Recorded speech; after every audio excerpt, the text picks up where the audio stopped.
ऐसे बहुत सारे राज हैं जिसकी वजह से WWE सेगमेंट्स, प्रोमोस और मैचेस बिना रुके चलते रहते हैं। अब WWE उन सीक्रेट्स को चाहे कितना ही बचाए, पर कभी कभी गलती से उनमें से कुछ राज तो बाहर आ ही जाते हैं।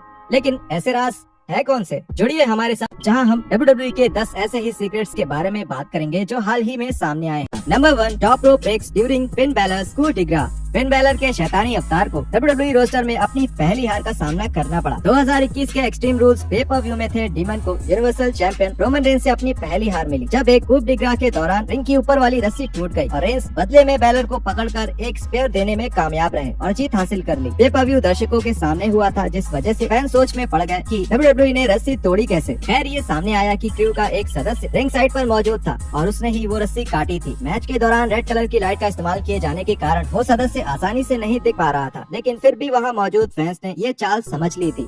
ब्रे Wyatt's back catches on fire. Video की शुरुआत में ही हमने आपको बताया था कि द फिंड के कट्टर दुश्मनों में से एक थे रैंडी ऑर्टन। इन दोनों के बीच एक फेमस मैच हुआ था 2020 के TLC पे पर व्यू में।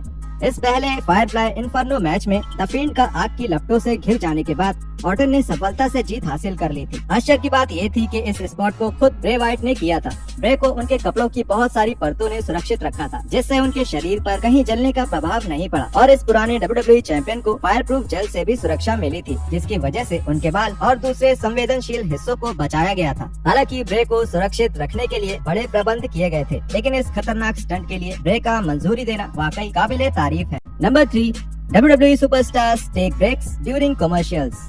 WWE सुपरस्टार्स के लिए ये तो काफी आम बात है कि जब एक रॉ या स्मैकडाउन में एड्स आते हैं तो वो अपनी रफ्तार कम कर लेते हैं। लेकिन पेंडेमिक के दौरान जब परफॉर्मेंस सेंटर में रॉ और स्मैकडाउन हुए थे तो WWE ने अपने रेसलर्स को एड्स के दौरान पूरी तरह से लड़ाई को रोकने की इजाजत दे दी थी, क्योंकि वहाँ असल में कोई फैन मौजूद नहीं थे। इसलिए उन रेसलर्स का एड्स के दौरान भी लड़ते रहने का कोई मतलब नहीं था। 2020 की एक फुटेज सामने आई जिसमें साशा बैंक्स, बेली, एलेक्सा ब्लेस और निकी क्रॉस एक टैग मैच के दौरान एक ब्रेक लेते हुए दिख रही हैं। फैंस को इन चारों महिलाओं के मैच के बारे में चल रही बातें भी सुनाई दे रही थी और एड्स के दौरान ये चारों आराम कर रही थी। Hell in a Cell now includes crash pads. जब 1997 में हेल इन अ सेल की शुरुआत हुई थी, तब मैचेस को कुछ इस तरह से बनाया गया था कि वो WWE के इतिहास के सबसे खतरनाक मैच बन जाए और शुरुआत के कुछ hello in a Cell match में ये बात कायम भी रही। लेकिन जैसे जैसे WWE PG एरा में जाने लगा, वैसे वैसे ये मैचेस कम खतरनाक बनते गए। उदाहरण के तौर पर बॉबी लैशली और ड्रू मैकिंटायर के बीच 2021 में हुआ एक हेल इन अ सेल पे पर व्यू मैच। इस मैच में सबसे खास स्पॉट था जब मैकिंटायर को रिंग के बाहर एक चोक स्लैम दिया गया और ड्रू सीधे एक क्रैश पैड पर जाकर गिरे। इस बात को फैन से काफी आलोचना मिली, क्योंकि उनके हिसाब से एक Hell in a Cell match में क्रैश पैड की कोई जगह नहीं है। वहीं कुछ फैंस ऐसे भी हैं जिन्होंने WWE के अपने टैलेंट को सुरक्षित रखने की इस कोशिश की तारीफ भी करी है। अब जो भी हो, एक Hell in a Cell match में क्रैश पैड्स का इस्तेमाल सुरक्षा का एक अनोखा तरीका। Vince McMahon's direct memos. Talking smack एक ऐसा शो है जिसमें कैरेक्टर्स का डेवलपमेंट एक अहम मुद्दा है। इस शो में WWE के टैलेंट्स का इंटरव्यू होता है और वो अपने एक्शंस और कैरेक्टर के पीछे की प्रेरणा के बारे में बताते हैं। इस पॉपुलर शो को लोगों से बहुत सराहना मिली है, क्योंकि ये काफी सॉफ्ट शो है जिसमें टैलेंट्स को थोड़ा खुलकर बात करने की इजाजत होती है। लेकिन ऐसा लगता है कि विंस मैकमैन अभी भी इस शो में WWE के रेसलर्स क्या बोलेंगे और क्या नहीं, इस बात पर पूरा अधिकार रखते हैं और हमें ये पता चलने का श्रेय जाता है पॉल हेमन को। 2020 में हेमन टॉकिंग स्मैक पर आए थे और उन्होंने अनजाने में विंस का एक मेमो कैमरे के सामने कर दिया, जिसमें लिखा था रोमन रेंस के हारने पर हर परिणाम की बात करो। तो ऐसा लगता है कि विंस अभी भी हर छोटी छोटी चीज पर अधिकार रखना पसंद करते हैं, अब वो चाहे टॉकिंग स्मैक जैसा कोई शो ही क्यों ना हो। प्रोमो मटेरियल की बात करें तो वो WWE सुपरस्टार टकर की एक गलती की वजह से फैंस को ये पता चल गया कि अभी भी रेसलर्स अपने प्रोमो को लाइव ब्रॉडकास्ट से पहले तक याद करते रहते हैं। 2020 में टकर एक बैक स्टेज सेगमेंट का हिस्सा थे और वो अपने प्रोमो के दौरान गलती से अपनी स्क्रिप्ट हाथ में लेकर ही घुस गए। टकर को अपनी गलती का जल्दी एहसास हो गया